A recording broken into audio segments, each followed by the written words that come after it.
बेटा अपने पिता के पास गया और बड़ा परेशान होकर बोला, मैं अब मेरी पत्नी के साथ एक पल भी नहीं बिता सकता। वो मुझे आंखों में चुभती है।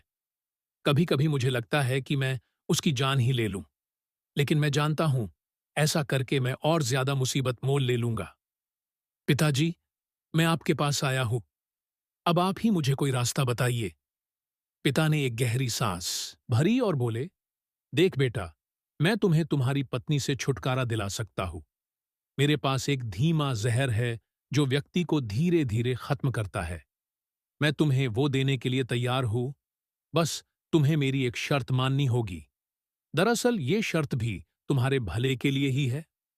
तुम्हें आज से ही अपनी पत्नी से अच्छा व्यवहार करना होगा, उससे प्यार से बात करनी होगी, उसका एक बच्चे की तरह ख्याल रखना होगा, उसकी बातें, उसकी शिकायतें सुननी होगी। और ये सब इसलिए ताकि जब वो मरे तो किसी को तुम पर शक ना हो। थोड़ी देर तक वहां एक शांति छाई रही। फिर पिता ने कहा कि अगर ये सारी बातें तुम्हें ठीक लगे तो उस डब्बी में वो सफेद पाउडर है, उसे रोज थोड़ा थोड़ा अपनी पत्नी के खाने में डालते रहना। बेटे ने वो डब्बी उठाई और वहां से चला गया। 30 दिनों बाद बेटा फिर से जब पिता के पास वापस लौटा तो उसकी आंखों में आंसू थे, उसके चेहरे पर ग्लानि की भावना थी। वह अपने पिता के पैरों में गिर पड़ा और बोला, पिताजी, मैं अब अपनी पत्नी को नहीं मारना चाहता। मैं उससे बहुत प्यार करता हूं। आप उस जहर का असर खत्म हो जाए, ऐसा कुछ कीजिए। पिता ने अपने बेटे को उठाया और बोला, डरो मत, उस डब्बी में सिर्फ चावल का आटा था।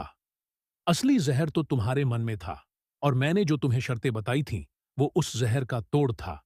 आप जब अपने मन में द्वेष, ईर्ष्या, गुस्सा, शक जैसे जहर को बना देते हो तो वह आपको अपनों से दूर कर ही देते हैं। उनसे निपटने का यही तरीका है कि अपनों की बात सुनें, अपनों का ख्याल रखें, दया भाव रखें, माफ करना सीखें और ज्यादा अपेक्षा न रखें।